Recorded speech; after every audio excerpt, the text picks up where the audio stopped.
Welcome to the Pick Up the Flow show. I'm the host, Salwa, and today my guest is GENG PTP, aka Kang Vision Ultra. Hi. Hello. How Welcome. Are you? Thank you. Thank you for having me.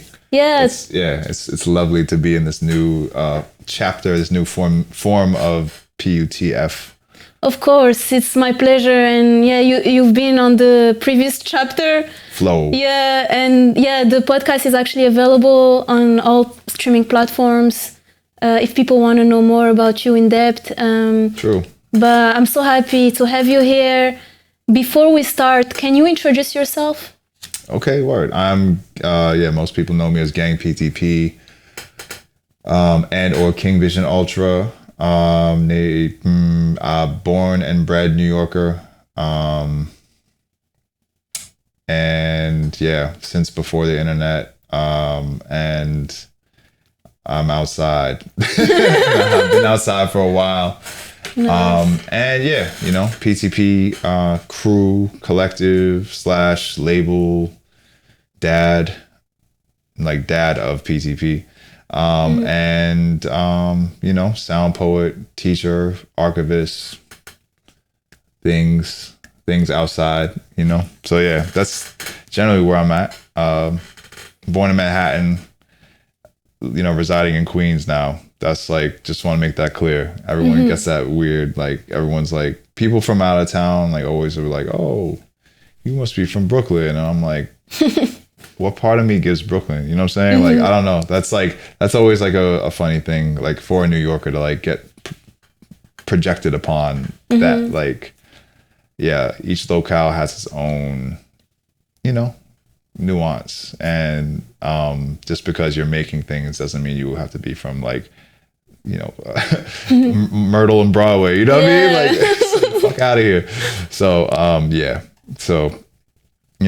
but I'm just, it's good to be on part 2 out here in Flowland with, these new iterations, these lights. Yeah, it's we have this whole setup and we're it's, it's hard to ask you questions because I have tons of questions. Sure. So it's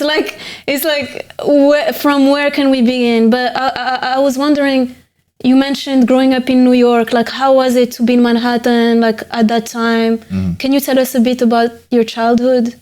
Yeah, only child. To one first generation immigrant parent. My mother.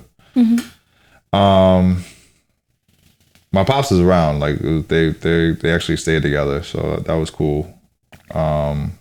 And yeah, just growing up in Manhattan was interesting in the 80s. A lot of I don't know, I feel I said this in the original one too, but a lot of radio was on the house. And just sort of that balance between being outside in terms of just spending time at the park and getting into activities or being put into activities because they folks didn't want you to get into any sort of quote unquote bad activities. But yeah, since I didn't have any siblings, I was sort of stuck on my own. I was fending for myself in terms of where I was getting things, and I feel like the radio was one of my other parents, you know what I'm saying? Or the TV would just be kind of on in the background, for instance, while I was playing with Legos or some shit, you know what I mean? But I eventually got into, I think I told a story on another podcast about my cousin who was 5 years older than me. Shout out to my man David. And it was basically an older sibling, like a big bro. And that was the moment where meeting him at 10 years old, he was 15. It was kind of a pivotal point where I got put onto a lot of culture that I would say tap back into some of my own ancestry, that being a kid who had parents of two different races. It was you don't really understand. You don't necessarily know where you belong. You know what I'm saying? Like that's always a question, because it's always just like, oh, you're too this, you're not enough this. You know, if you're at a certain family gathering, it's like you're always being othered. You know what I mean? So it was a thing where I didn't know where I was at with that. It was being around my cousin. He was really into like, he was trying to kind of, I think at that point, like finding his own understandings of like his Chinese roots. And you know, and he's like a Chinese kid who was raised in France, so that's already like a mind fuck. And I feel like with his situation and living with him for a summer and, you know, spending time with him on weekends or whatnot and playing video games and tapping into like Hong Kong cinema, you know what I'm saying? Like a lot of like Hong Kong cinema and like Canto pop, like a lot of like, so he was, I think, like trying to like learn the language as well. And I was picking up like little phrases essentially in Cantonese. But, you know, it's like they say, like the best way to learn language is like interact with, you know, film, TV, music, you know what I'm saying? Like the media, you know what I mean? And just kind of like things that you're going to be sort of like engaged with for more than just like, it's not like you're studying anymore. You're trying to like get more of this story, or, you know, you like this song for the melody, for instance, and then you start hearing the words over and over again. So like that started to happen with me, but it was just like, yeah, I don't know. I never ended up learning any other language. I think like later on, by high school, I was DJing. Like by high school, I got my turntables. Like I'd saved up money and like got a shitty pair of like belt driven like Geminis. And then eventually got some Technics 1200s. But point being is like music was always kind of like in the background, like quite literally. And that was always this like, that's the spinal column to like this body of like life that I've lived. You know what I'm saying? So for me, I don't know. It just came from all types of places. Like I was like, you know, this weekend was Lunar New Year, right? Yeah. And you know, I was listening to WKCR, which is like Columbia's radio station or whatever. They usually play jazz. They're playing just all like celebrating like all forms of like music that has like different versions of like Chinese language or different dialects. Oh wow. So like they were taking stuff that was in Mandarin, they were playing stuff that was in Cantonese, et cetera, et cetera. And they played this one band that I was really into called Beyond. And that they like played a few joints, and I like remembered it from like back when I was 11 years old, and I'm like, oh shit, this is crazy. Like I haven't heard this music in that long, you know, like in like decades. And you recognized it. I recognized it, and I was like, yo, this is crazy. I'm like, what is this? And I Shazammed it. It's like, oh, this is Beyond. That's ill. They're like apparently like a very big band or whatever. And I remember I had like a VHS tape of them live in concert. I was like that into them, you know what I'm saying? I was like, I wanted to like, that was one of those things where it's like you get into it and then like you really want to like learn I'm one of those people who like, I get into something, I want to learn everything about it. So whatever, long story short, like the guy comes back on and it breaks down the whole concept that like, oh, this was a song that they were singing about like Nelson Mandela. And like they were like anti-apartheid, and I was like, "Oh, that's fire!" Like I didn't even know, you know what I mean? I was just like, "That's crazy!" Like, oh snap! And then you know, this is in like the late 80s, I want to say. So I was like, "Oh, that's crazy!" Just like, and you think about like the messages, like because I came up like off like Video Music Box, like on like well, it was on various channels on TV, but it was like New York, like local access television, like it wasn't on cable. And it was Ralph McDaniels. He played videos before anyone else was playing music videos from especially like contemporary like black artists, and you know he played like he was the first person to really be playing like rap videos. But also he'd be playing other stuff like, you know, a lot of R&B, a lot of like New Jack Swing of the time, et cetera, et cetera. And it was like growing up with like Public Enemy, growing up with just other forms of these narratives around like consciousness and and liberation, and you know what I'm saying, and like what I'm being fed as like literally like even before the age of 10, you know what I mean? So and then being at like summer camp, and like also my school like wasn't a zone school, so I had kids in my class that were from all over the city. Like they were from the Bronx, they were from East New York, they were from downtown, maybe even Staten Island, I don't know, you know what I'm saying? But it was like that was like what I came up around, and by that time too, it's just like by the 90s, by the time I'm a teen, it's just like all about like a portion of my friends are skating, they're going downtown to the Brooklyn Banks, there's like skateboarding, and then like that in itself is a whole subsect, or like rather like intersectional like culture, because you have like the punk side of it, you have the hip hop side of it, and that's all like being represented in like skate videos, and also like in the way that they dress.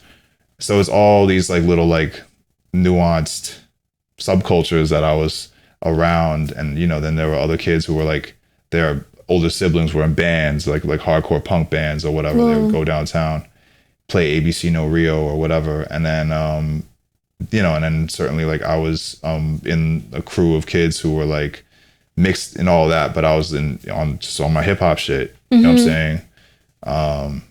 So that's how I kind of like came into being a DJ, and then just like growing up listening to like WBLS, listening to Kiss FM, a little WHBI, stuff like that. Like, so definitely like Molly Mall and Red Alert, Cool DJ Red Alert, like those when they were just on like 1 hour a week, maybe 2 hours a week. That's Stretch and Bobbito on 89.9 on WKCR in the 90s. Anyway, that's a long ass, but that's how I came up. Like I just came up like immersing myself in and really chasing it. Like it was in me to like, it was just, I don't know, something was in me. I was thinking about that this weekend. Just like, why was I like so magnetized to like say like this band or this whatever that I didn't even understand the language to, you know what I mean? Yeah. And I don't know. But also like you mentioned in the podcast with the heliotropes, you mentioned that like the host said you were everywhere with your like, you were video recording and archiving, like from that early age, like from that time you were already thinking about archiving and documenting. Like what drives you? Like why did you feel like this urgency to capture the moment? Because like now everyone has iPhones, or smartphones and Instagram. Certainly. But at the time there was no Instagram, so no incentive. Like this was for you to keep. I mean, I think it had a lot to do with that. I think it had a lot to do with like being. Maybe it was like an only child thing of like, yo, I'm collecting all these memories for me to like reflect back on, or like like you're almost like you're finding more ways to tell a story and tell your story when someone asks you the question, you know what I'm saying? Because like otherwise you're just kind of like it's you and your toys, you know what I mean? So like, and for me, like that was the thing. Someone had asked me I don't know, it feels like a couple years ago now, what was my first like musical instrument, like, so like in school we had to play the recorder, which was like this like wooden flute thing. Oh yeah, the flute. Yeah.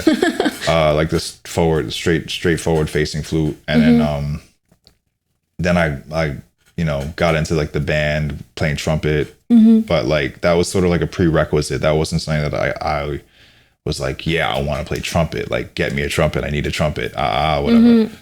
But in this, to that question, I was like, I think the first musical instrument I gravitated toward was like the cassette recorder. Wow. Where like you could record your voice, you could walk, like I could walk around. Like remember, like there was a tape of me walking around, and like my pops is watching like a race on TV, and I'm like sort of commenting on it, or like I'm like recording some of the ads. and I'm like just talking and, you know, I'm just whatever, kind of messing around with it. But like, I remember I would listen back to it and be like, whoa, like that's what my voice sounds like. Oh, Whoa. you know, and I really like that commercial. I like the sound of that or whatever, you know, I'm just like reviewing it. And I think that, I mean, that's certainly to me, like the first, it's a playback technology. It's valid. Like it's like, that's a musical instrument to me. So like what you can do with cassette, for instance, you know, being that you can record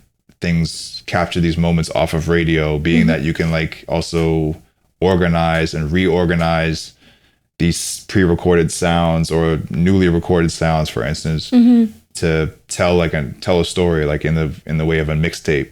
Whoa. You know what I'm saying? Like, so we used to make like pause tapes in that way, where it's just like we didn't have a DJ set up in our house. So you know, it was just like, all right, well, we got we got 2 tape decks, like we could do something here.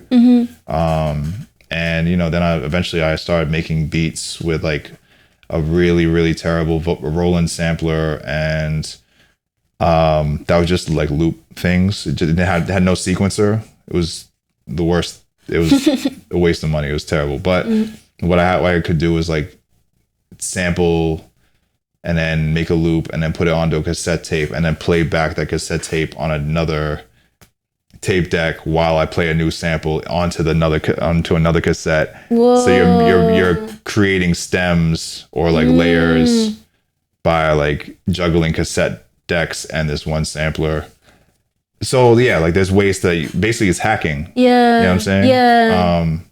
But to the greater question, I think coming up with that in my sort of like blood already, and then having been handed like just, I don't know, having been around like having a camcorder in the house, I was like, shoot, no one's using it. I might as well, because I'm like, yo, I'm witnessing something. Like something told me like I was like witnessing something that was really like either a special or like special to me at least. Whoa. So I'm like, damn, I want to rewatch this. I want to re-experience this. And like, you know, yeah, I guess like maybe consuming some of like the skate media, like music videos and like what Ralph McDaniels was doing with Video Music Box, like, because his basement is crazy. It's full of like all these, because he would have videos and then he'd be at like a club where someone's performing and they'd show that on TV. And I'm like, yo, that's so wild. You know, he'd be interviewing people in the audience. Like, I want to give a shout out to like, you know, all that. So I think just engaging with all of that, like kind of just gave me reinstilled these like, and gave me confidence in like growing these sensibilities for myself in terms of like playing back memories, you know what I mean? And yeah, I was like eventually like carrying the thing to like school and like, you know, because I would see like the shenanigans in like skate videos, people like not just doing tricks. It's like about like stuff. Sometimes it's about like what's in between the tricks, like what's in between like, and you know, they're on tour, they're like messing around on the bus or pulling pranks or whatever. And it's just like having some of that energy or inspiration to just go and like be like, all right, like what can I catch? Like what can I capture? Yeah. You know what I'm saying? It's just like carrying a camera with you and like you see something really cool on the side of the street and you're like, oh snap, you know what I'm saying?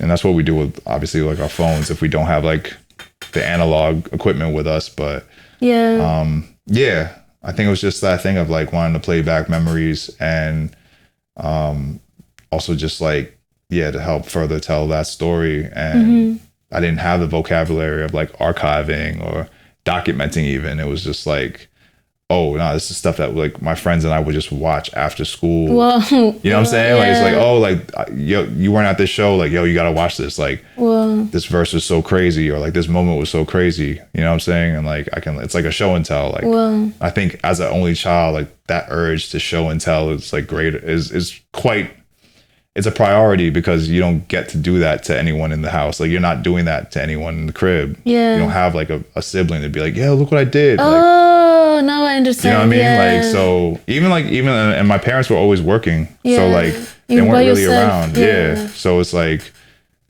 you know, it was cool when I was able to see them. And like, literally, like, you know, like my mom was like, there was a good point in time where like I wasn't I wouldn't see my mom because she worked in the garment district. Whoa. So she had like OD late crazy hours at like factories and whatnot. Damn. So I wouldn't, it was like a weekend treat or something for me to like see my mom. Really? Wow. Yeah. So it was like for a good like few years there of my childhood. So I'm just like, okay, well, you know, who else can I show this to? And you know what I mean? So yeah. And this is like, a lot of that was pre-internet.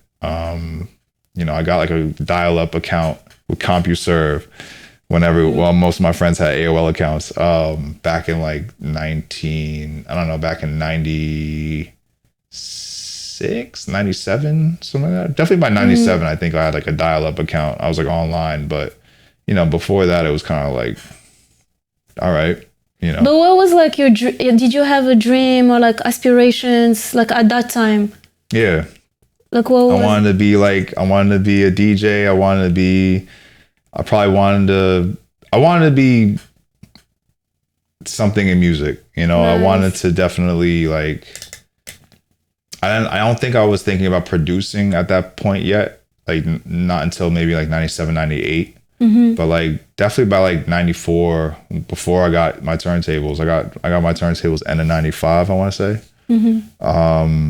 And my friends were the ones who were telling me to get turntables. They were like, yo, you're so in liner notes. Like you are indebted to, like, you just study liner notes, bro. Like you need to like you know so much like of like the background stuff or whatever. Like you need to be a DJ. And I'm like, all right, bet. Like, yeah, maybe I should be a DJ. So I wanted to be a crazy DJ, you know what I'm saying? I definitely wanted to probably like be known for making some type of music or like rapping. I don't know, you know, like, cause that was the other thing too. Like it didn't cost money to like, you didn't have to buy equipment to like rap, to write a rap. Like we had composition books in school. So we had pens or pencils. So it's like, that's what you did in school in the back of the class or not even in the back of the class. But you did that, you know. Most of us like messed around with it at least.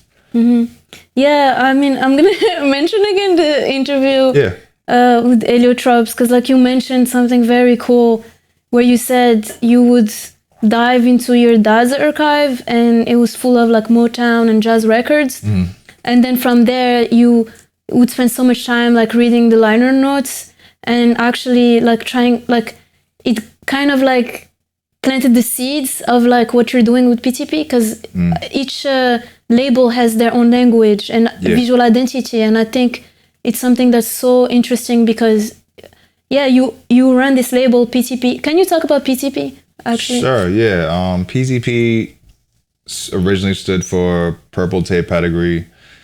Now it stands for, I think, more Protect the Peace, also Power Through People.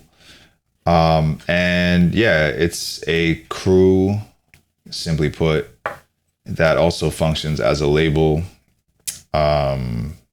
You know, it started as a blog and with the intention to grow into a label.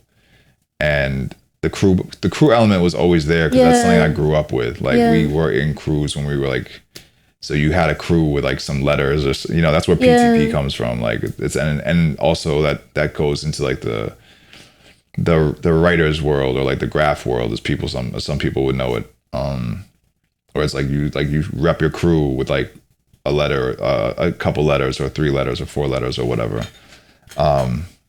So it's something that has been around for 15 years now. Whoa. I want to say, not, but as a functioning as a so-called label or whatever, I think it's been about 11, 12 years since like the first release.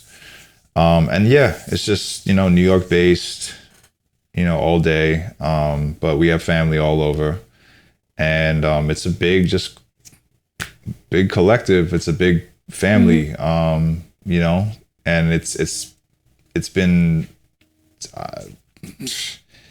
a wild journey, you know what I mean? Like just like understanding, like taking it from one thing to another, as far as like the various like sets of languages that it exists within. like, oh, this, it goes from a blog to then like, oh, now you're releasing music. So it's like, oh, here's the label dream, like manifesting itself. And then also like realizing that like you still, I have a responsibility to these people, and I have a, you know, I want to honor the sort of, what's the word? Like I want to honor the collective. So it's the thing of like, then we can be in this dialogue, this grand dialogue, and, you know, hold each other accountable and like, you know, do things that span beyond just like this transactional relationship that like we see so much play out in like standard music industry bullshit, or like, you know, like label formula, you know, where it's just like, yeah, you do something for us, we give you some money, we'll ask you to do some promo, and we'll do some things for you. And that always seemed very like daunting and like kind of gross to me. So I wanted to provide a space for folks through like enacting the label aspect, but also just like the sort of like more familial or like collective crew aspect of it, to be like, you know, not transactional, like, yo, like if you need help finding a job, or, you know, whatever resource, like just funneling resources, or circulating resources, you know, as like one of the main factors. And, you know, I think it exists as like a lot, like kind of like a nonprofit in a way. It's not like 501(c)(3) or whatever, but yeah, like, you do a lot of events for like, I remember before COVID, you were doing events for the prison, what was it? Was it Hollow? It was Hollow, like books. You would get books. Yeah, book drives. Yeah, book like, drives. Not just Rikers Island, but like facilities. Yeah, facilities. A lot of bailouts. Code drives too. Code drives, definitely code drives. At the end of the year, generally. It's just like, that's just like what I don't know. To me, that was always like the whole like nightlife, you know, hierarchy thing. The whole like, you know, the whole, we have to be beholden to the headliner. Like this person is so special. Like, I don't know this person first. They're not even from here. Like, so it's so true. You know what I mean? So like my whole joint is like, I never jived with like the whole like capitalistic, you know, and again, like that's hence transactional, but like capitalistic like mentality of like this person, because X and Y and Z, more clout, they get paid more. Okay, cool. Then this person, and then now all the local people, you're just decoys right now. Like you're just openers. So and just that, I was so sick of being in that stage where I'm like, yo, I'm opening for these people and I'm blowing them out the water. Like no lie, like word to everything. Like I'm nicer than most of these folks. Fuck out of here, whatever. Cause like some of those cats are coming in and they're like getting wild twisted before their DJ set, and they're just like autopiloting the shit. And I'm like, yo, you're playing like everything in like this one, you know, you're staying in 140. Like that's dumb boring. Like that's so fucking like like you have to be really nice to be able to like make it interesting to stay in like literally like the same BPM range for like 1 hour. Like I've DJed with you. The reason why I fuck with DJing with you, the reason why I like DJing with you is the fact that like you are mixy. Like you go here, you go here. I don't know where you're gonna go. You know what I'm saying? And then that's similar to like how I DJ. Like I like to like keep it interesting and like tell a story vividly, than like, and like, you know, have these little twists, plot twists and whatnot, versus like, you know, just like, oh, we're gonna just do 4 on the floor or footwork for an hour. Like, there's like a few people who could do that for sure, but like I'm not, you know, we got the Jeff Mills doesn't even do that, you know what I'm saying? Like even like, but like, you know, DJ Rashad, rest in power, or like folks like that, like they could do that, but they also come from that. And they created it. So that's like that's something different. But like, you know, the 20 other people doing that, it's just like, all right, what else can you do? Like, what else can you show me? So I'm like, why are these folks getting all the bread? And also like when I was flying them in, because I used to do this joint called Devil Want My Soul, DWMS, at Palisades and other spots too. And it was like, I was flying folks in from all over, right? And like spending like 2, 3, 4K a show. And like, yeah, we would pack it out, but there'd be like the whole guest list, the politics of guest lists, and like, oh, there's like 40, 80 people on guest lists. So you're not making your money back generally, you know what I'm saying? Because you're also not charging. I'm not charging like, I'm not gonna say names, but I'm not charging what like venues be charging people. You know, I'm not doing like a $25 cover fee or whatever to come in, or 30 or 40 or whatever. So I'm trying to keep it accessible, but that also means like I'm losing bread every time I do this, right? So I'm just like, damn, like none of this makes sense. Like none of this makes sense in the city. Like, nah, fuck that. Like, so I kind of was like, I flipped it and I was just like, you know what? Like instead, like, why don't we just use like, I'm interested in people who are who understand the idea of like using your voice for more than just like making money. You know what I'm saying? And like, if we can use our voices, like literal, like our like energy to put toward like some supporting folks, that's like, that's kind of like a not a bucket list item, but that's like, you know, that's like a point to like aspire to, as far as like, damn, like, okay, so you're actually like, what you're doing, like what art you're creating or whatever, your praxis is now like literally changing someone's life. Like that person is no longer in the fucking system, like is back in the world, as we say, because like, you know, because of something you did or because of some idea you had one day and you made this music that like generate, you know what I mean? Like that's ill to me. You know, and yeah, I don't know. That was why I kind of like, I did like a few years straight of just like, every show we were just doing it. No one was getting paid. We were just taking all the bread and putting it toward like a single mission, an initiative. Whoa. You know what I mean? Because it felt, I mean, it's never going to be not important. Like it's never going to be like a non-issue. Like it's always going to be like something that needs some. There's always going to be someone or some. There's always going to be some initiative that needs support. So. Yeah.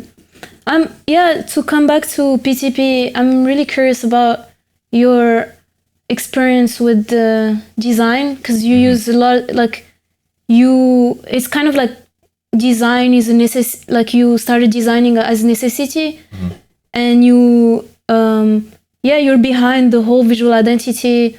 How did you get into design, and how would you describe the visual identity of PTP? Shoot, there's okay.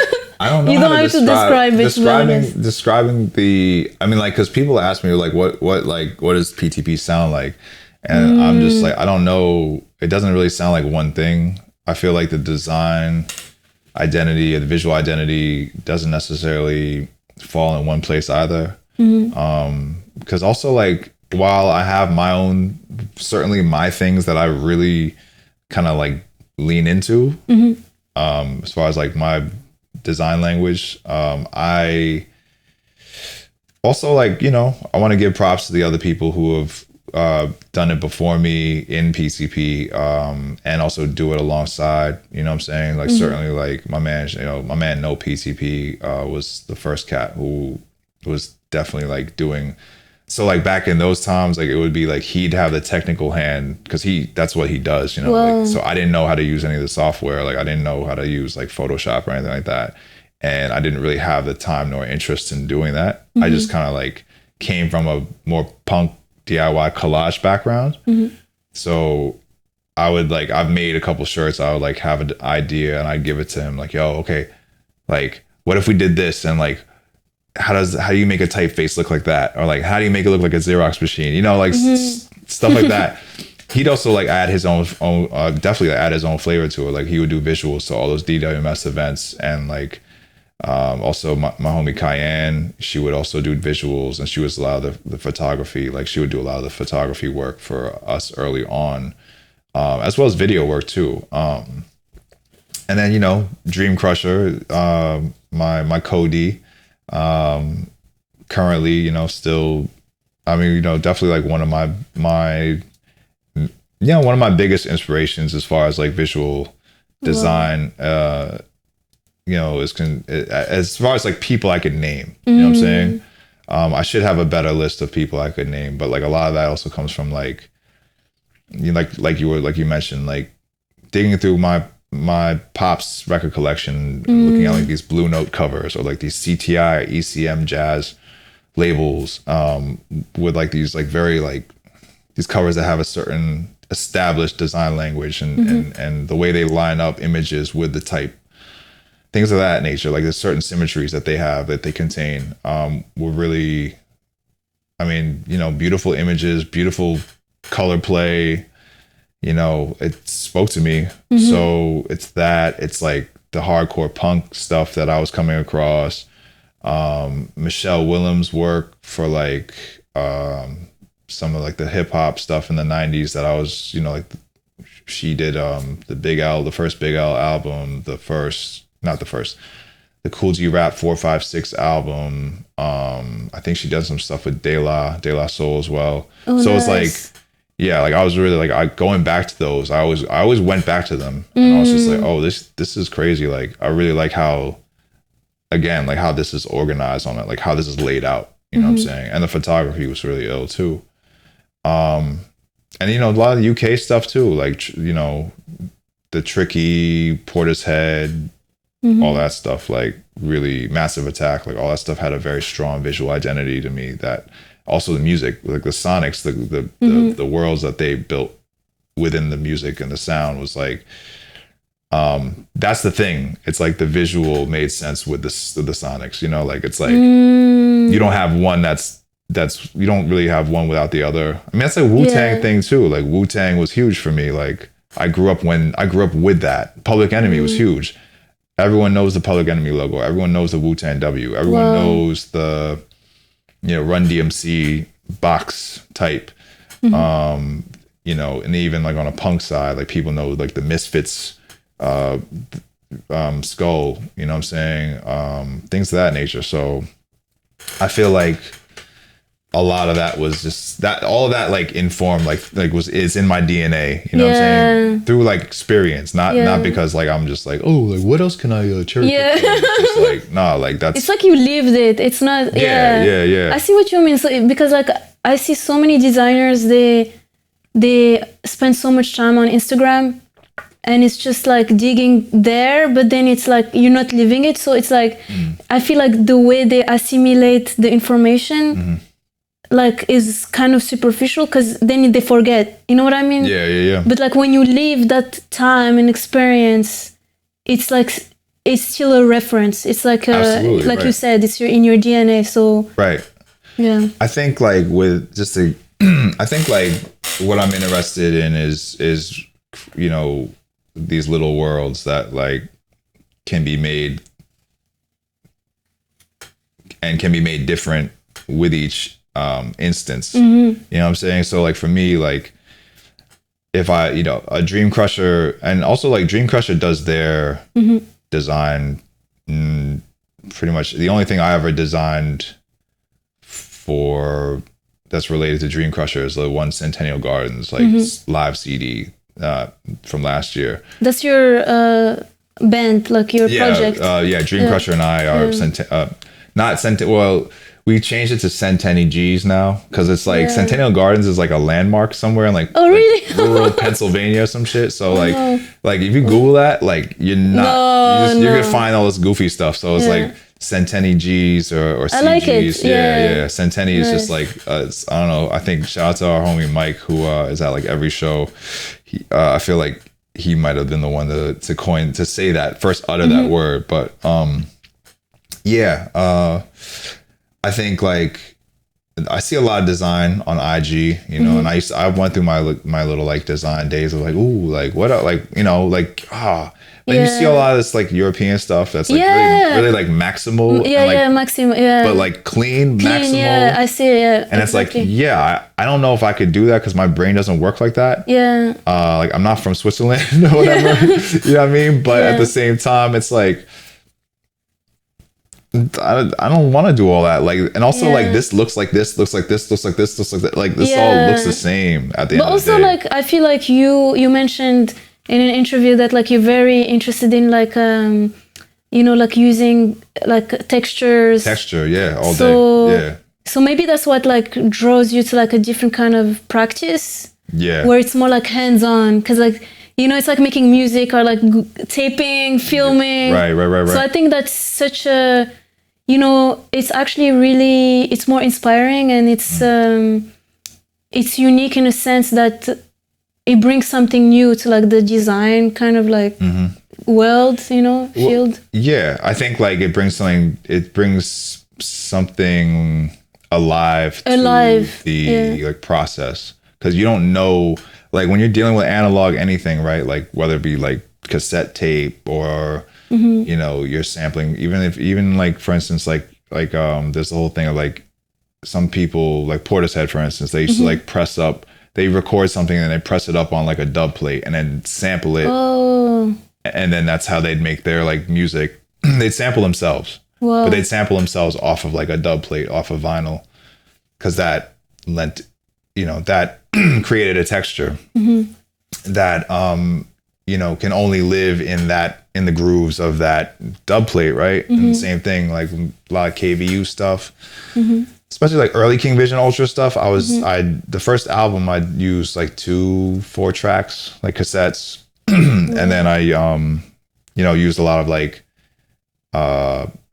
the whole series, like 202, 303, and 404 samplers to like process samples before sequencing them in Ableton, or like maybe I'll mess with them in Ableton a little bit, then dump them onto tape and then sample them again and then put them back in, and then so it's like that thing of like using, for instance, on the visual side, like I'll do like a Xerox, I'll use Xeroxing, or I'll print something out and then literally like touch it, like smear it. Oh wow. And then scan it back in, or take 2 things, like 2 transparent printouts, and like layer them and then scan them. I don't necessarily, or Xerox them. I don't necessarily know what's going to come out, like, and that's fine. You know what I mean? Like, so you're kind of like relinquishing this like what's the word? Like control freakism. You know what I'm saying? Like it's like, oh, like I need to, like, don't worry, like the shit is breathing on its own. Just let it do what it does. If it's legible to like your vision, then that's cool. That's so true. You know what I mean? That's like where I'm at with kind of all of it. Like the perfectionism thing, I had to divorce a long time ago, and that's what was stopping me from like making things, because I was like always comparing myself, and always like I was caught up in like I was stuck in like self-sabotage through self-comparison, through constant like tweaking and just being like, oh yeah, this could be a little, it's like, yo, you could sit there and like turn knobs all day or like rescan or whatever, and it's just like, sure, but like that's not the and that's why like realizing this whole thing about like archiving and memory and like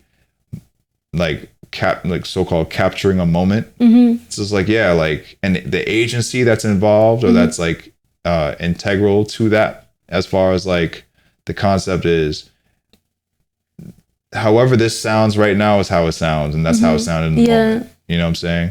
How I can always come back to that sample. I used to be really precious. I'm like, oh, the sample's too perfect. I don't know what drums to put to it or what to do with it. It's like, yo, sometimes that sample can be used as many times as you want it to be used.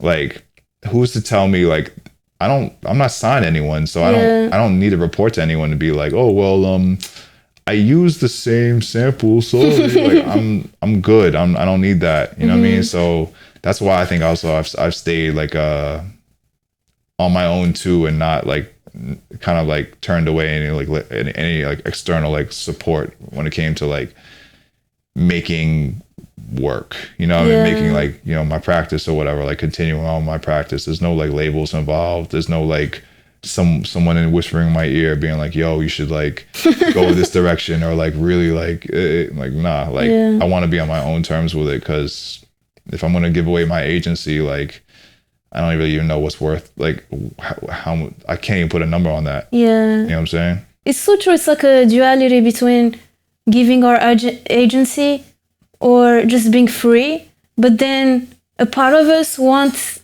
the next step, but then the next step we don't want that to lose you know, like our freedom. Yeah. And it's like a hard. I mean, there's ways like, you know, I'm not here to say like, yo, don't sign to any labels or whatever. Like that's not, that'd be kind of, you know, certainly counterintuitive or like just like lacking in nuance, you know, like I feel like there's labels that do great work. And there's also ways to like make it work both ways for yourself. And like, that's literally like, you know, say for instance, like you're locked out of like some piece of music, you gave some piece of music to a label and they did something with it that you didn't love, right? Like they mixed it a certain way that wasn't true to your vision.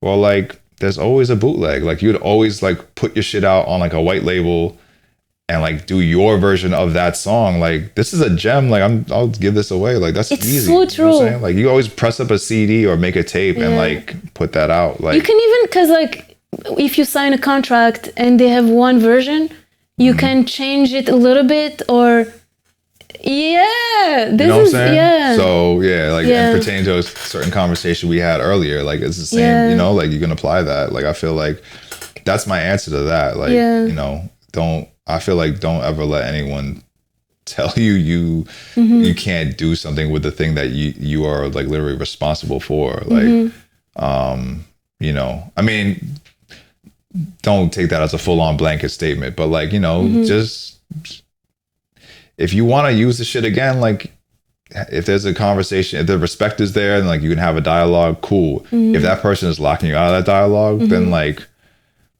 you should still be able to have access to your own, to what you birthed, basically. Yeah, exactly. You know what I'm saying? Like that's wild if someone's going to be like, nah, like you can't use this because I'm on, like you gave it to me. It's like, unless you sign some paperwork and even so, like you could change it, like because that sample doesn't belong. Especially if it's a sample, that sample doesn't even belong to none of you. Like, you know what I mean? So it's like you're already kind of you know, breaking some rule somewhere, and like, you know, and at that point, why be like why are we talking about, you know, judges and juries and lawyers and things of that nature? Like, why does this have to be so like, you know, literally like you're policing shit and like we got to kill all the cops in our heads. Like we got to definitely like not have that happen, you know, like, or not have them able to exist in our heads for real. And like, that's, And also I feel like the way you create, you know, it's because like you're kind of like, stopping all the barriers and rules that people tend to impose on other people, and you experiment with the material. And also, like, for instance, you talked about bootlegging, and it's something you utilize in your practice. So without being, I don't know if it's subversion, but without being that way, I feel like you would never find very interesting outcome, you know. It will be kind of boring, and it's like, what's the purpose of making art or music if it's formulaic and the same? Right. I mean, that's how I think about it with like the clothes, for instance. Like how many promoted ads do you get? I mean, I get a lot of promoted ads on IG, for instance, that are like some artist shirt that someone made, you know, and it's like, okay, you know, like I've seen like I don't know, there's like a Mike Tyson shirt. I'm like, okay, like it looks fine, but like I know that since this is a promoted ad, like I know this is like one of like 300 that exist out there that, you know, it's like there's like, it's like this mass I don't know, people who are just kind of like selling culture. I don't know who these people are. My bad. I don't know who these people are. You know what I'm saying? I don't know where they're coming from with it. I don't know who they're trying to sell to with this, you know, and it's like, it's weird. Like you see like these, like, you know, it's like a Hype Williams, like belly DMX Nas shirt, right? And then it has like Japanese letter, like what is going on? Like who is this for? You know what I'm saying? And there's so much of that out there. And it's just like, literally like, this is why like, it's like, this is why it's 70 degrees in February. Like, Yeah. this is mad waste. This is literally landfill. Whoa. This is so many like resources being, it's all excess. Yeah. You know what I mean? So like, if you're not doing it for a reason or whatever, like other than to like get lit and like have a cool brand or whatever, or like make money off your stupid little brand, like, bro, like just hang it up. Like, go be a banker like the rest of your friends or whatever. I don't know. Like, that's, you know what I'm saying? Like, I feel like a lot of those folks they don't really have any like flavor or style necessarily. They just be doing this stuff because like they think it looks cool because but that's the thing. You know what I mean? And also it's like when you're it's like they want to buy the coolness. Yeah. Oh, they want to be a part of that by making something. They want to like wedge their foot in the door. Yeah. You know what I mean? Like of some like. But they're not really part of it. They're just like an eye. I don't know, like an exterior eye, like looking down at culture, like communities, and then being like, I want to be cool like that. I can be cool because I have the means. So. And like for me, like with like the gear, for instance, like this shirt, for instance, this is like a Shawnee Bin Laden shirt that's not out yet. That I might put it out like soon on a different site, a little Big Cartel. They don't charge a fee, thankfully. So nice. Anyway, so it's like it's like I'm gonna make something that I would wear that like that's not just like I'm gonna slap a logo on a shirt. Cool. Like, bro, that exists already. You can go to Canal Street. You could have gone to St. Mark's Place at a certain time and place and had 100 of those like options. Hot Topic does that en masse. You know what I'm saying? Like, how many Slayer, Misfits, Public Enemy, Run DMC, Wu-Tang, whatever shirts do you see? Even at Urban Outfitters, like, bro, they all do that. I'm not gonna just do that. You know what I'm saying? So yeah, I want to like have fun and challenge myself and like make something cool to like kind of honor the thing that I'm trying to like, put a little like lens on. You know what I'm saying? Like, so like. Yeah, Shawnee Bin Laden is dumb interesting to me, Aphex Twin for other reasons is very interesting to me. Like, oh yeah, you have some examples. Well, yeah. Whoa. It's like so for instance, like this is the Aphex Twin shirt. Nice. And as you can see, it's the logo, but it's not exactly the logo, right? Like a little melting effect on the bottom there. Nice. And then on the back. We have some things, kind of gets meta with the guy like Aphex Twin wearing his own shirt on a shirt, and then I don't know, I'm just like having fun with the whole thing. Little Reddit thread action, a fake Boiler Room. It's like basically like a fake Boiler Room merch shirt kind of, 'cause like Kool-Aid Man, you know what I'm saying? Kool-Aid Man with the Aphex Twin logo on it. Just because it's like I feel like. One, Aphex Twin fans take themselves dumb seriously, and they're a hilarious, corny bunch of people, and most of them, not all of them. Some of them are great, and like some of Aphex Twin's music is cool, but like I think he's a huge troll, and like I think there's something like. I was having fun trolling a troll, essentially. You know what I mean? And like, yeah, anytime I could like, stab a knife at Boiler Room and kind of twist it. And also just at like people who get paid, like absorb it, like Aphex Twin doesn't need $700 that I made off of this shirt. You know what I'm saying? That then got donated to Palestine Legal. You know what I'm saying? So it's like, it had a mission as well. You know what I mean? But like, so like for instance for this shirt, like what was your creative can you walk us through like how you made the shirt, like you like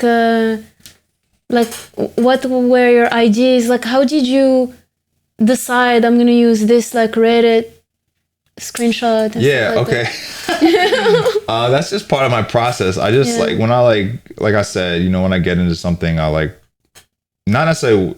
It's a little different when you're talking about the internet because like you can go all over the place with that. But like I feel I feel like with this shirt, for instance, I wanted to do something that was almost like a fake flyer at the very beginning.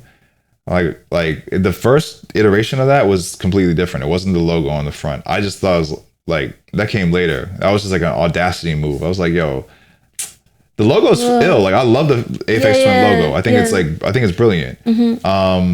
But like, yeah, I was just like, well, that'd be crazy if we just like had this thing on, like literally just bold-faced, like put it on a shirt. And I'm like, you know what? I could just tweak it a little bit.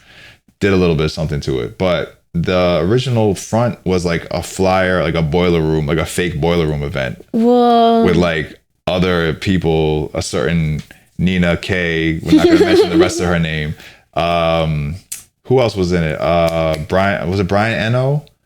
I forget. It was somebody, someone, it was crazy. It was like someone doing like a lecture on like drone strike sound recordings.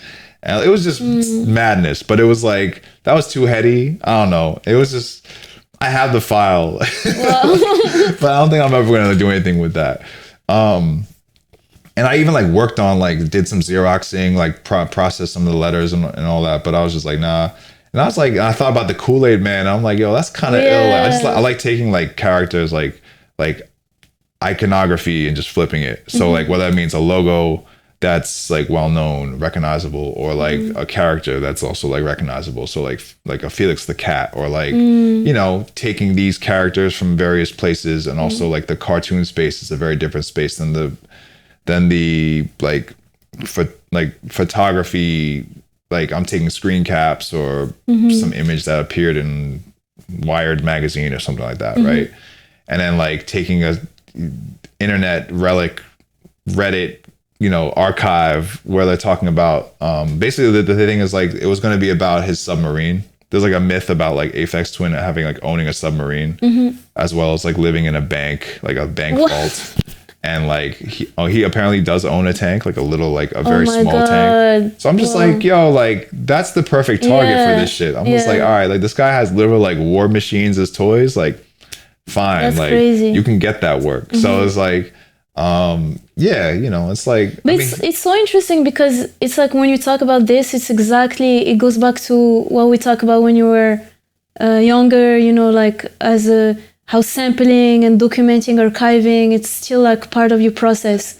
Yeah. Like it's in your DNA. So you're doing it with like the stuff that our generation has, like Reddit and all that. Right. Yeah, absolutely. I mean, even on the back of like this shirt, for instance, there's like I don't know, I can turn around. Like there's a little like, there's a, oh wow, nice. You know, there's a little IG bit on the bottom there, you know, and I mean, that goes back to the whole idea of like, you know, sampling. And I mean, it's all these conversations, it's all these dialogues that somehow intersect for me, you know what I mean? So like, yeah, of course, like, yeah, taking a little piece of the internet and putting it on a shirt, like a chat or a message board, and putting it on a shirt is like, you know, I came up in the message board era, like it's prior to like social media, right? That was our social media.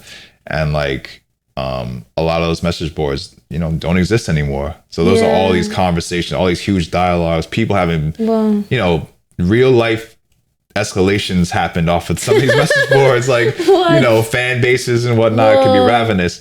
So it's like, yeah, that is all like erased. That's like, or like, you know, you'd have to be, I think I've tried the Internet Archive, like the Wayback Machine. And I love the Internet Archive, by the way, archive.org. And I think I tried finding some things, but a lot of that stuff is just like just off, just not there. It wasn't whatever, it wasn't archived or whatever. So, you know, you can only get but so much. So I think like just taking another clip, a little snipping of something that has happened and could very well be off the internet, you know, any day, because these people look at like digital, people look at, you know, online, for instance, and things that exist in our phones, like social media, for instance, as like, you know, kind of like the main line and sort of like permanent. Like people look at digital as like with a certain type of permanence. We used to say like, oh yeah, I'm gonna like immortalize this by like burning it onto CD or burning it onto like digitizing it. Like this cassette, I'm gonna immortalize it. We used to say that, and that's like, you know, it couldn't be further from the truth, because there's the clouds go down, you know, sites get bought, you know what I'm saying? Things get changed, things change, things change. Yeah. And at the end of the day, like, you know, you could be left with an erased IG account, you know what I'm saying? A block, whatever, like restricted, like you could be deaded off of IG because like you were censored or whatever, something happened, you know what I'm saying? Or IG got bought and, you know, got even more nutty than it already is. And, you know, Dropbox can, you know, knocking on wood. Yeah. But, you know, Dropbox could, like, any cloud can go down. Yeah. You know what I'm saying? So it's like I think like keeping multiple copies of things in multiple places, in various places, as well as like, you know, still honoring the physical, I think is through any of these means, like print, pressing, etc. Like I think is like very important to like this idea of like maintaining or sustaining this like memory. Yeah. Speaking of physical, I'm gonna play this video of it's can you talk about it? You designed the record. Yeah. This is a new LP. This is a forthcoming LP by a PTP member, my kinfolk Disfig, and the band The Body. This is coming out on Thrill Jockey at the end of February. And yeah, I was honored to have been asked to do the design front and back, left and right, inside, outside. So like everything you see in the video is me. Like that's a screen cap off of YouTube, like that image. Whoa. So I don't draw. Like I'm not an illustrator. I would never claim to be. But what I do is like, yeah, I've collaged and like, you know, I've taken photos. I've done that for a while now. So, you know, I've had experience with like records and whatnot. And I really enjoy the format. You know, that 12-inch square is you know, there's something undeniable about that, right? And playing with space too, like not being like not treating it like an advertisement. Yeah. You know what I mean? Where it's just like you could have fun with it and be like, this is an album by Disfig and The Body, instead of like Disfig, the body, like posting it like big, like any poster would have it or whatever. I don't know. I just like to be like a little more whimsical if I can, you know, if I get the idea. Sometimes I'm just like, yeah, we'll do that. It's fine. But like, for that, I had a lot of fun. I mean, the album is really ill. I got the music to listen to in advance, so it was like, it helped me like find an image and something that fit, you know. That's like this like a flare coming from like a military aircraft that like shoots out like flares in like multi directions. So it's like I think they call it like an angel flare. So it's got like, but in that frame that I caught, it's enveloped. It's so bright that like you don't see the aircraft. So it looks like this like huge angel, you know what I mean? Like this huge like fiery angel in the sky. And then, you know, the way I placed it, it wasn't like center on the front cover. I wanted it to go over the spine and kind of like carry over to the back. It's because like, again, like I like breaking space. I like doing things that are a little bit like less, I guess, conventional, like nothing, not everything. It's a different type of symmetry. You know what I mean? So even the barcode, I put like an image under it. Like the barcode itself was really interesting to me at that moment. I was like, oh, this thing is like, tends to be an annoying, like, you know, kind of like an eyesore. It's like, I gotta put this barcode over this like neat, clean cover. I did an image or whatever.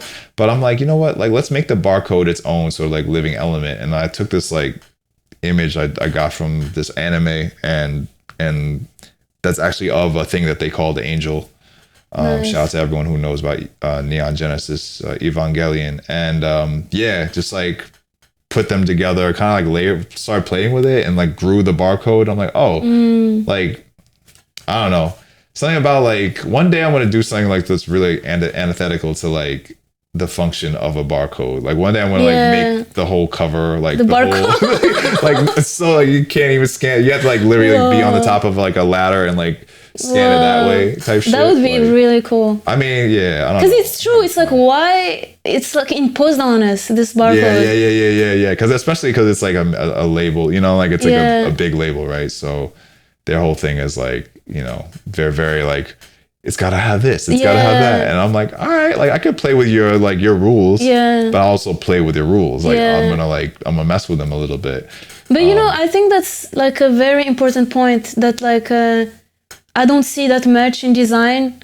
I mean, I know like for example, Hassan Rahim, he's a great designer, and I really like his approach. My man Hassan. And it's very similar to yours because it's like most of like when you see people who have this like clean design approach, very minimalist, like you said, like Swiss. Like minimalist, maximalist though. It's like clean, but it's like a lot of shit on there sometimes. I'm like, yo. It's more like commercial. I would say commercial. Yeah, minimalist but commercial. Like like it's on your face.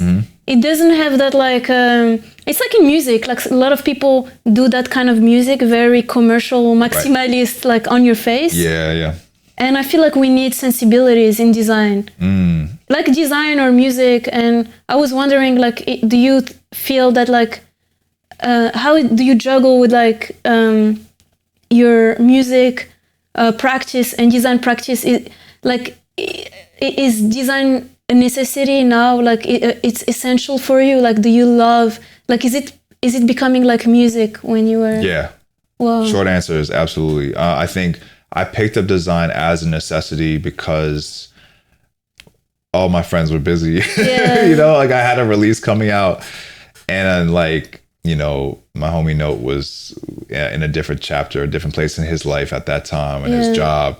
I had time because I was like in my like incognito section of my browser at the office, and I was just like, you know, like sounding like I'm doing mad work. I'm doing mad work, but I'm doing wild PTP stuff. I'm not doing like I don't really start this job's work until, you know, after so-called lunch break or whatever, or whatever I could push off till like later. I'm like, I got that. It's easy. Like whatever. Like let me just like hammer out these emails or whatever, get these ideas out. So I kind of had a lot of time while I was getting paid on the clock, which was nice.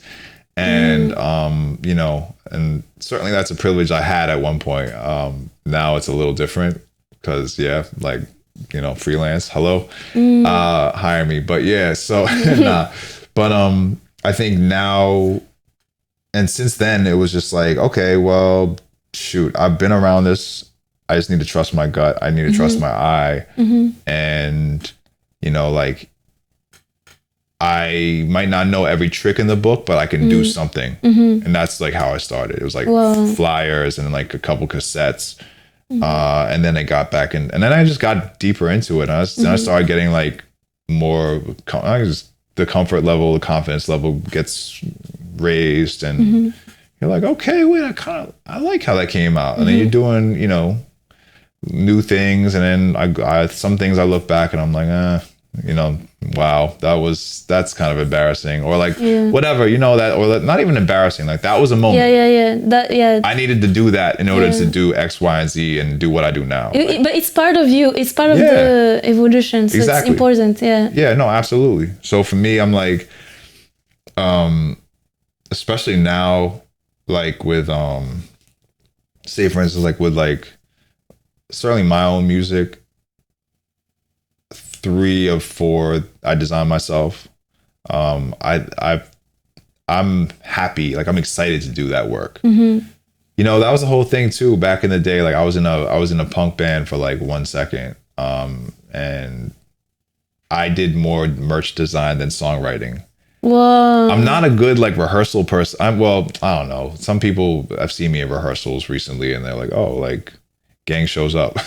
But like, I'm not a good like, let's rehearse person. Like when it comes to like my own music. Yeah. I'm more like, let's just, let's just talk a strategy. Like, let's just what are you going to do? I'll take care of this. Yeah. All right. And then just go out and just like splash paint on the walls, like I'm improv all day.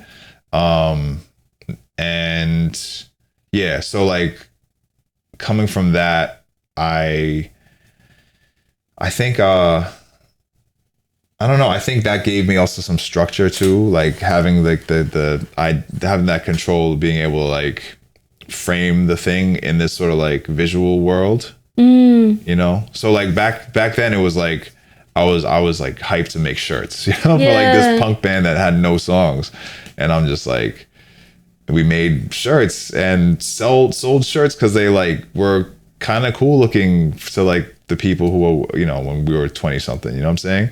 And I was like, okay, kind of hearkening back to that, being like, yo, I did that before. Like, I'm sure, with what I learned and what I've been around, being around Note, being around Matt, like a few other people, and it's like being significantly older, I'm like, all right, I could do this myself. Try. And yeah, you don't need to ever flex. The thing is, like, you don't ever need to flex every trick in the book at any one time. Yeah. That's ridiculous. Yeah. And that's why like that maximalist design stuff doesn't. Yeah. It's just like knowing what's enough. And that's like the thing you're chasing after. But I feel like it takes time. Yeah. Because like for you, it's like your whole history and experience kind of informed that mindset. Absolutely. And some people went to design school and then they think, and they got this big job in design. They make like $200K a year. Right. And it's just so not there. Right. And that doesn't make sense. Yeah. Some people like, I don't think I could do like the corporate design gig, like where I could just do like bang out logos for different companies and, do ad campaigns and things of that nature. I don't want to do that. Yeah. Truthfully, I just don't want to do that. Yeah. That's not enticing to me. What's exciting is like when friends come up to me and they're like, yo, like they know my style. Yeah. They know what I do. I know what they do. And like we can collaborate and like make a thing, like make an object. Like, okay, like doing your album, doing your physical, your cassette, your LP, or your CD, or a shirt, you know what I'm saying? Which, there's some things coming up soon that I'm like excited to like announce with like other friends or whatnot who like are my first time collabs, with them in that way. So it's like, it also like opens it up. So I'm not just like, we're not just like limited. I'm not gonna say limited because that's not cool. Yeah. Rather, that's not precise because it's like there's no limitations on sound, but we can see each other at different parts of this map because now it's like we can collaborate, on a visual side. We can collaborate on, a sound side. We can even collaborate on like a spatial side of like, all right, like how I think about it is like, well, what if I did a lineup where it was you, me, X, Y, and Z person, like something that I've never seen, something that's like, oh, that's a dream show. Like, holy smokes. Like, that's how I like to book shows anyway. Like, I want to see like interesting, I want to keep it the same as like a DJ mix. Like, I don't want to be at a whole single night of like one type of so-called form or so-called genre. I hate genre, but form, you know? And to be honest, that's what like bothers me so much. Sorry, I just want to say one thing. Go ahead. Because I hate how the industry don't want people like us. Like for so long, like for example, all those agents and stuff, like they because they cannot box you into one thing, they're like, oh, I don't know what to do with this person. And it's like that mentality, like the fact that they are in control bothers me so much because like they are not bringing anything to culture. Right. They should be fired. They should quit. Get them out of here. Yeah. No, I agree. Like we need people with ideas, people who dare to create new. Like we need energy. We need human energy, like newness that is not corny newness. Right. We need people who are like infiltrators, who are like shout out to some of our friends who are in like, so like say for instance, like have access to these resources through like some of their institutional work and whatnot, and they funnel that, they like alley-oop that to us. Like it's like, okay, it's like, so true. They're so important. There's a couple people like that's what I call like that's a worker. You know what I'm saying? Like that's someone who's like doing it. Like they're not trying to give you the guidelines. They're like, yo, you could do whatever you need to do. Here's the bread. Here's the space for it. Here are the resources. Go off. And that's like where I think that those sides can meet in like a more holistic and like just kind of like safer or like less harmful, well, definitely both kind of manner. You know what I mean? Where it's like, okay, we can generate something that like feels a lot better than like, me being within the confines of this like industrial, capitalist, like it's a capitalist mentality or structure where it's just like, oh, I can only exist if I fit in those one single box because it's easy to box me up and sell me. Like, cool. Like, no, you know what I mean? Like, we're not on that. And I think, that goes to the idea also of like, I mean, it's a lot of things, but that goes to the idea of even like, certain language when people write, like press, when people write about your work and they're like, this producer who does, you know what I mean? Or this, whatever, 4 a.m. nighttime, like, it's like, what are you saying right now? Like I said that, when have I ever like defined myself as that? Like, how are you not going to like get my intentions and my vision correct in the way that you're framing me? Like you're framing another person. Like you want to definitely get their consent on like what you say about them, and at least in the way of like, review wise, go off. But if you're doing a feature or like a news article on someone and you're just trying to frame them precisely, like run that shit by the person, or maybe do your research and then start talking. Because like we're the content, without us they're not getting paid. Right. So just be nice, be respectful. That's facts. That's facts. They need us, and like I know plenty of wonderful writers, so I want to shout them out. What I mean? Shout out to the real ones. Real ones. And also, shout out to Hassan Rahim too. That's another cat who like has certainly inspired me in a myriad of ways as far as like design, and it continues to do so as well. So like that's definitely another cat who I always like list as like my design, DNA, whatever, like these like the parents to my design style, like definitely like and he's I remember watching his like a talk that he gave at New Ink, and it was so inspiring.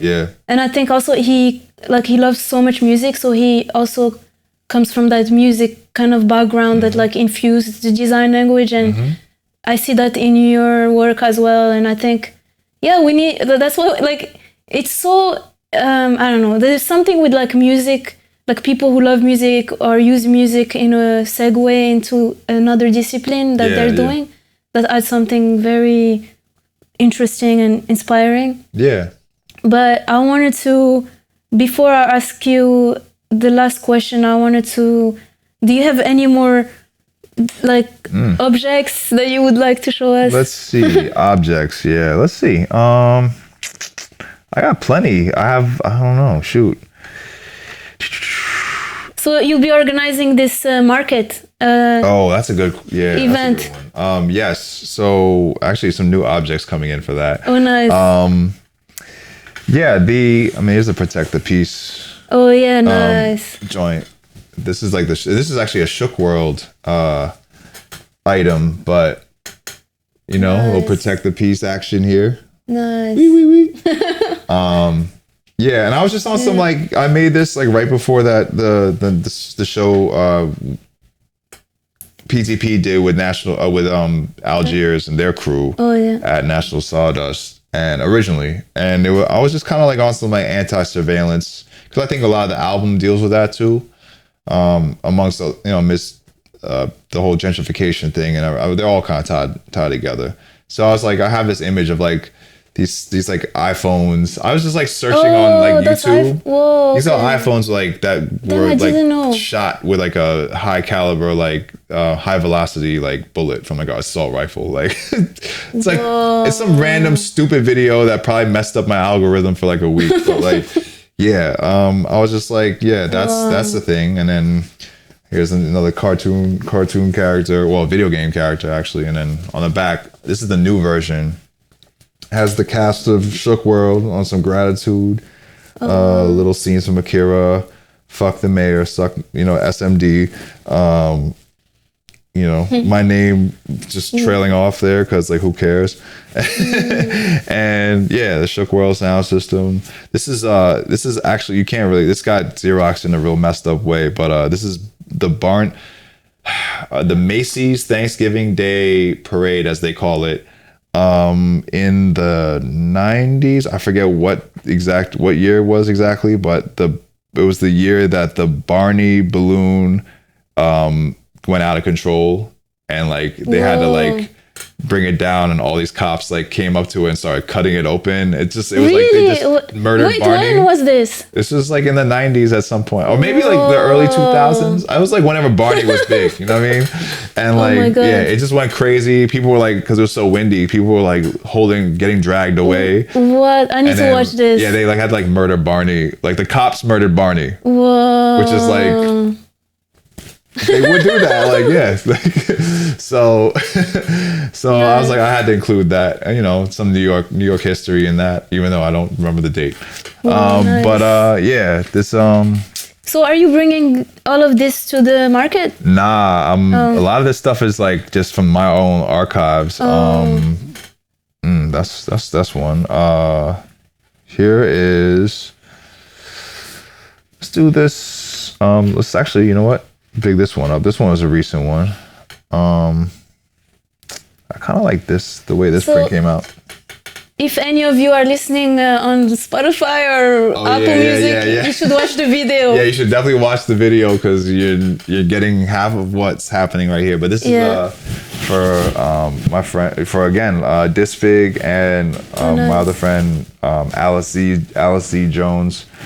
This is for their project called Cast Off, and this was crazy. This was like, it's just again like collage style, like just various images, but there's like certain images from this bugged out Japanese movie. They basically, I was like, yo, what are the themes of, they were talking about like Buto, like Japanese, like the tradition, the dance tradition or the movement tradition of Buto. And this one, I forget, it's not Canary. What's it called? Roost? No, damn, what's this movie called? It's some bugged out cyber. They were like talking about cyberpunk, and like this is ill Japanese movie that's like kind of grotesque, but like really crazy. It's not Tetsuo, it's another joint. Pinocchio 674, I think it's what it's called. It's definitely Pinocchio. And it was just like a visual, and well, just like I think sonically it was like also like a big inspiration or like a big like jump off point for them. Like if you watch this video, it's like a multimedia piece on YouTube. You can kind of, and you see that movie, you can kind of see the parallel, experience the parallel there. But I just took like different images from like the movie, from like their video. Like this is like Felicia's face and like this crazy, I don't know, it's crazy. It's terrifying. This is like a possession video that was on YouTube. Like some like, yeah, I don't know. I just be getting things from places. Yeah, that's really cool. So,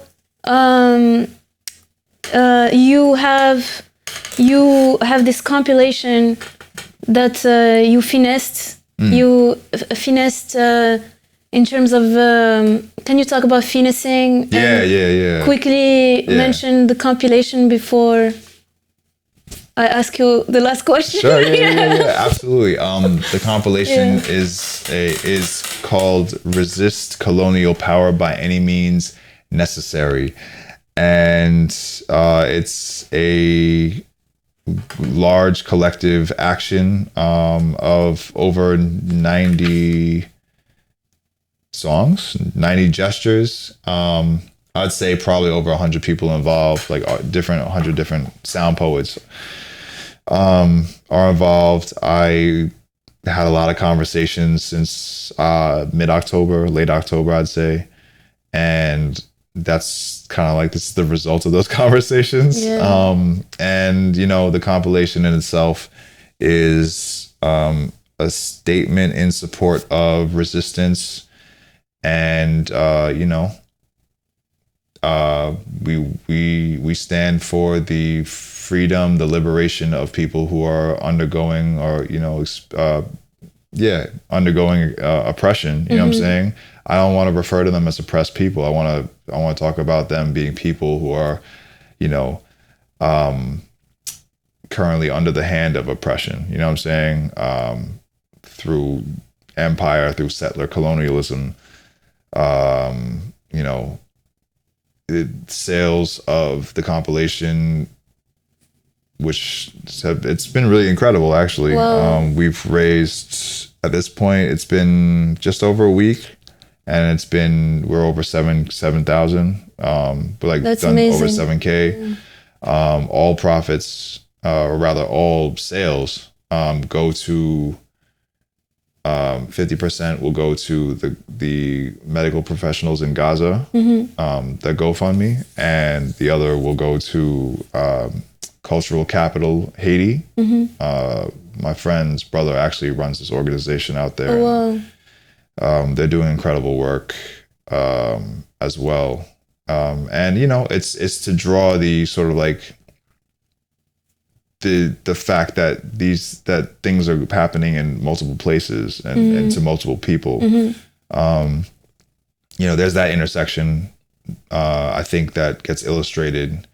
And yeah, this is certainly, you know, to speak about the language again, and also to make my way back to your other sort of question.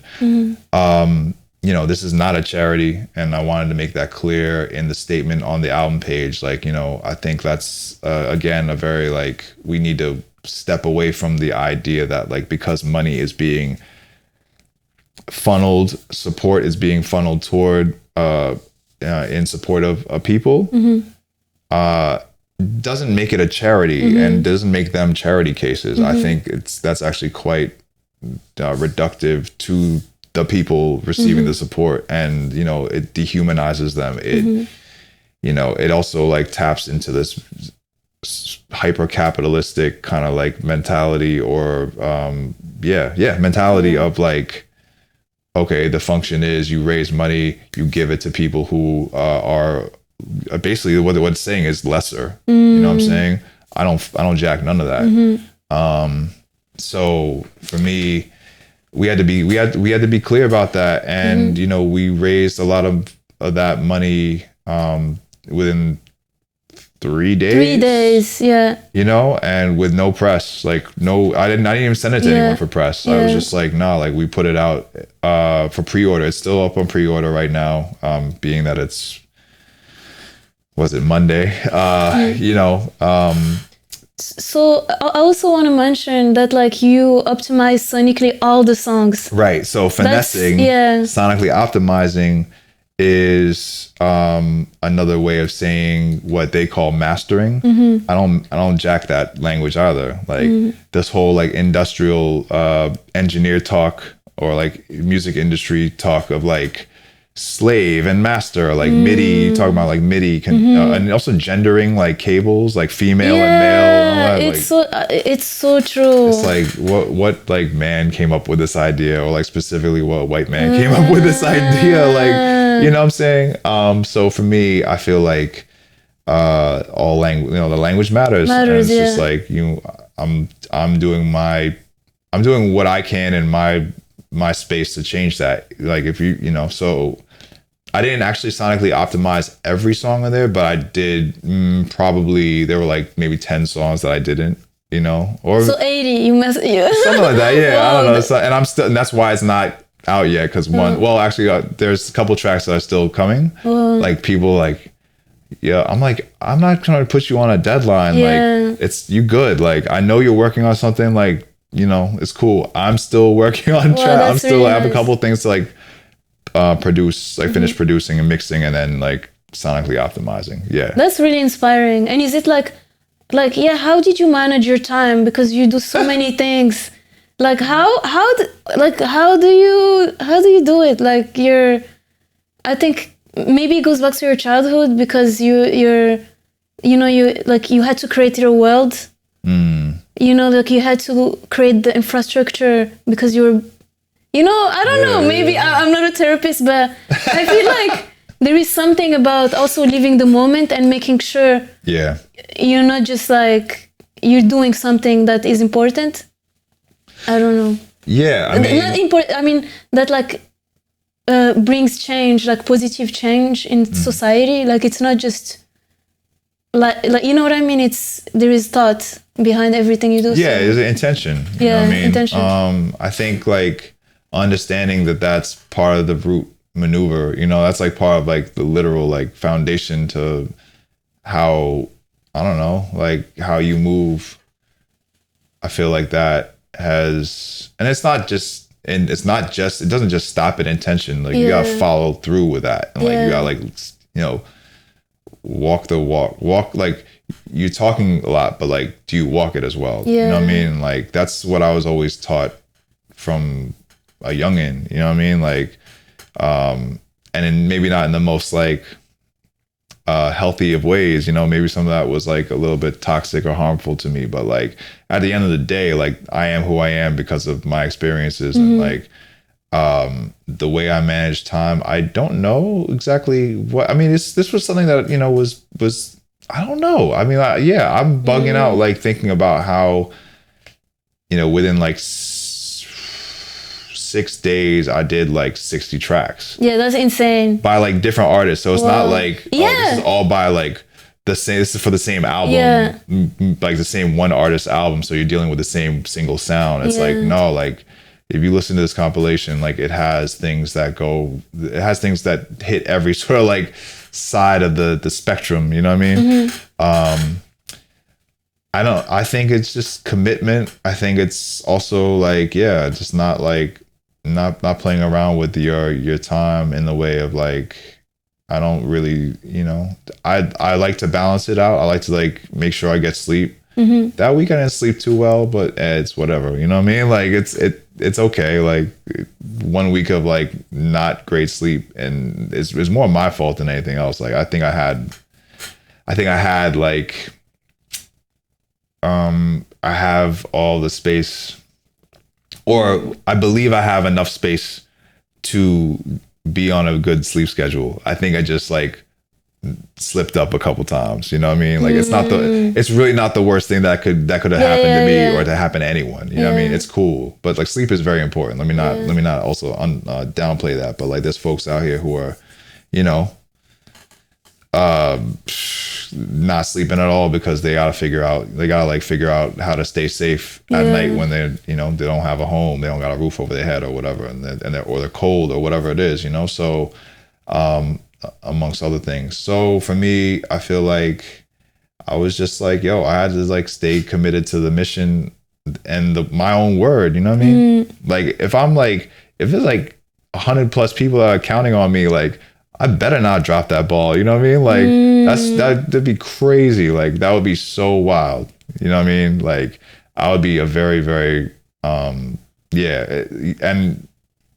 to even cut in on that, like you know, because you got the emails, like I was trying to be very, very clear with the communication, like communicate a lot. Like whenever something would change or I had a question. It's so true. You always follow up. The dialogue to me is like very important to like maintain that like open channel, and also just like keep my check-ins like, or like my updates like on point.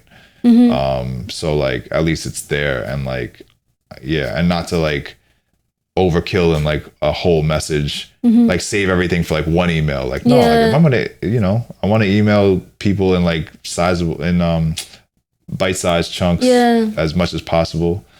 You know, some of them might have been a little bit larger than that. But regardless, like, I want to be clear and I want to communicate. I want to be like, present with the folks instead of like being this like hard to access or hard to find, like, Wizard of Oz type person. Like, like, where is he? Where the hell is he? Oh, he's just like doing his like little magic. You know what I mean? Like doing his magic tricks or whatever. Like, I'm doing that. So yeah. Yeah, it's so true, because I feel that with like other people, but I love that like how with everyone you're always like down to earth, like talking as a friend. You don't, you know what I mean? Like it's, and I think that's that's so important, and that's what makes you like the work you do for the community is so important, because it's always like people relate, so people want to collaborate. You know what I mean? People, you don't give that vibe of like, I don't know, it's like, yeah, sure, like it doesn't feel like I don't know how to explain. It's like I don't know, it's, I think few people have that. It's like this kind of like relatable kind of energy. I don't know. Yeah. But, no, I think like it's not. Yeah, I mean, I've dealt with my fair share of like inauthentic, dishonest types out here who like the people who are like quick to call you family, and it's just like that whole like corporate job thing. Like, we're a family. It's just like, bro, we're not. I don't care about none of y'all. Like, I honestly, I'm only here to pay my rent. Yeah, you know what I mean, and like buy some new equipment or whatever, and like I don't want to go to a company mixer or like after work drinks with any of y'all. Like, get out of here with that. Like, that's I'm on that time too though. Like I'm time you cannot buy back. You know what I'm saying? Exactly. So I think maybe that's why like you're doing what you're doing, because like that time is sacred and time is the most important resource that we have. So True. Yeah. Because when we die, we're dead. Yeah, like you don't take any of that shit with you. You know what I mean? All you're left is like, your legacy, like you're like whatever that is. But like, like how you stood on your two while you were on them. You know what I'm saying? Like, so my whole joint is like, yo, like if I'm gonna like be out here on some walkie time or whatever, like what kind of life is that? Like, why would you live like, why would you live like nah, I don't want to be wilding out here like that. And we all have our moments, we all have our episodes too. Like it's my version of on timing is not necessarily, doesn't have to be everyone else's, but I feel like it's what's been working for me, and like thankfully I have people around me who are open and have grace with me, and that's that goes both ways. Try to make it as succinct as possible on that front, but yeah, like time isn't like an infinite resource, so just like most other things. So why would I like I'm not gonna be doing like, I'm too old. I'm also like, I don't know, I've aged out of like the I'm gonna stay up and be outside all day, like all night, whatever kind of like phase of my life. And like I've lost enough time to that. And like I think acknowledging that and being honest about that is like how I've gotten to where I'm at. I'm not the most on time person. Like that's also a reality too. Like my thing with deadlines, I might be the person asking for an extension at the last like hour. You know what I mean? Or like whatever. And that's just like, bro, like I also don't want to grind myself to death. Like I think that's disgusting too. So both can be true. What's next? And any upcoming projects? We got we're doing the marketplace event this weekend. I'm not sure if it's gonna it's gonna drop in time. Oh, okay. All right, so we got the marketplace event, the People's Market. February 17th to 18th, Saturday, Sunday, in Chinatown, 127 Walker Street. It's a bevy of wonderful creators, makers, people who are dedicated to their practices. Bizarre Bazaar will be there, / Pick Up the Flow, with a bunch of friends. PTP will be there. There's gonna be mad people there. So like the flyer's out in the world. And we'll be follow Gang and you'll see it, and it's off the GMZ, so Yeah, and It's right there. It's right there. Yeah. It's like super, and it's ground level accessible. Like it's a storefront on the ground, very easy to get to. And then finishing the compilation. So that'll be dropping with some more tracks. So it'll probably be like 95, 96 tracks by the end of it, or 94, 95, whatever. Then we have February, the next weekend. I'm going to be hosting a conversation and some workshops at that same space. The day will be called Storytelling Through Archive. And I'll be speaking with Rochelle Kwan of Chinatown Records about like her practice and what she's doing with these hundreds and hundreds and hundreds of like records from that she's just like acquired from like elders in the community. Wow. And also we'll be doing some workshops. I believe Yata will do an Ableton workshop, production workshop.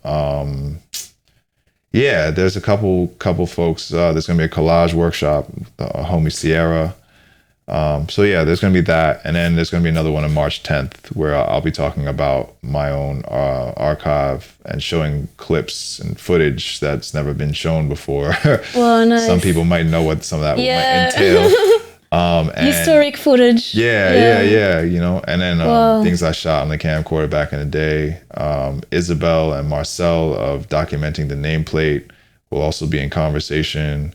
There'll be some other workshops that day and might be a screening or two. So March 10th, same 10th. Space, 127 Walker Street, February 24th, and then this weekend, February 17th and 18th. And that's all I can really talk about right now. Nice. Well, thank you so much, Gang PTP, for this was like, it's crazy. It's like 1 hour 41 minutes, and it was so inspiring as usual. Damn. Thank you so much for your time, and I'll make sure to include all the links, all the events, and come to the market. Yeah, come to the market. It's free.